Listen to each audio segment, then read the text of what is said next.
Un abonné rennais, c'est tout de suite sur Radio Laser 95.9. Bonjour à tous et bienvenue dans un abonné rennais. Je vous donne rapidement le concept, je vais vous présenter les 19 matchs de Ligue 1 à domicile du Stade Rennais et peut-être quelques bonus, Coupe de France, Coupe de la Ligue ou encore la prestigieuse Europa League. Pour lancer sa saison au Roazhon Park, c'était la réception du tenant du titre, le Paris Saint-Germain. Sur ce match régnait le spectre des deux dernières finales. On a donc retrouvé un match engagé et tout de suite le résumé.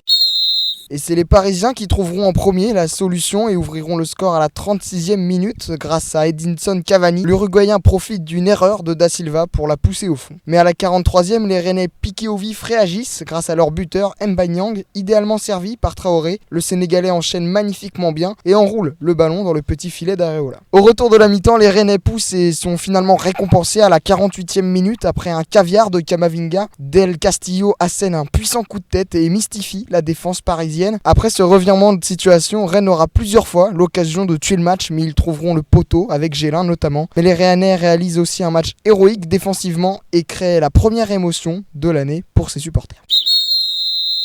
On se retrouve avec Adrien à la sortie du stade, supporter rennais, abonné ? Abonné, oui. Abonné au Stade Rennais. Alors Adrien, première question, pour toi quel est l'homme du match ?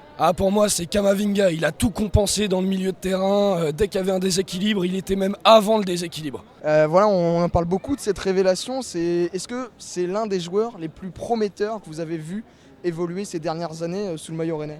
Moi je suis le Stade Rennais depuis l'époque, on va dire Fry, Monterrubio et même avant, et pour moi en termes de talent, c'est le meilleur que j'ai vu pour moi, vraiment.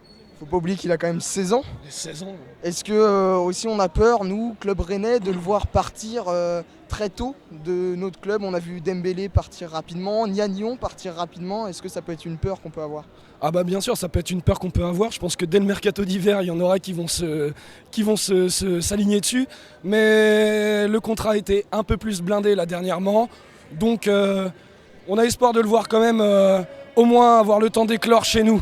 Ouais, on rappelle qu'il a re-signé jusqu'en 2022 sous les couleurs rennaises.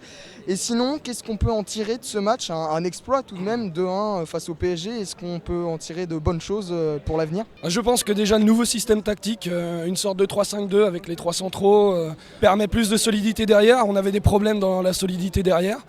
Et je pense que ce match-là, on a maîtrisé Paris la plupart du temps. 20 minutes de flottement en deuxième, la défense carculée et des longs ballons, on avait du mal à trouver les avants. Mais devant, Niang est très affûté.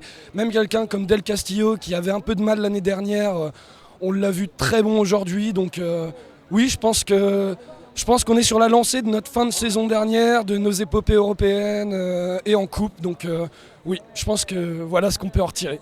Et c'est fini pour aujourd'hui. On se quitte avec le clapping de ce magnifique Rennes PSG et on se retrouve dans 2 semaines pour Rennes-Nice. Et le clapping, allez, bravo!